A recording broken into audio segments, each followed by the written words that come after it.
we're trying to run this pipe of a portable air conditioner instead of putting it out the window. We don't have a lot of room in the attic.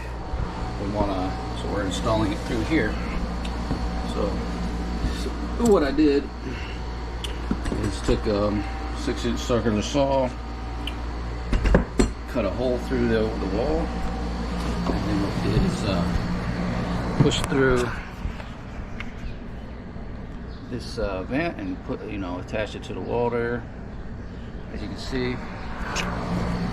And I'm using the Stanley all-season professional gap filler for exterior use. And that went around the pipe to secure it.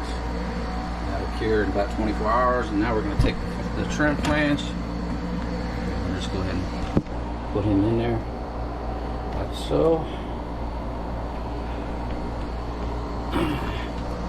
Like that.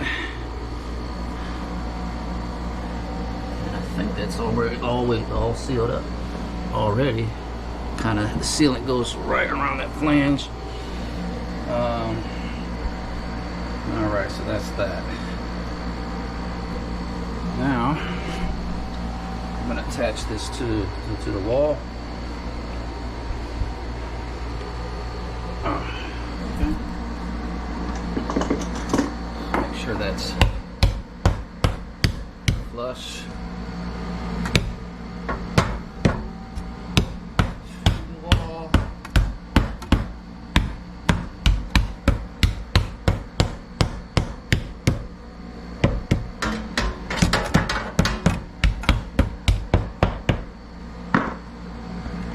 See, it's got a damper there, so it closes back. It's got a little vent in there, as you can see here. Oh, that keeps critters out and birds from making nests. So this is what we wanted. As the air blows, it pushes the damper. When it's off, it closes. Perfect.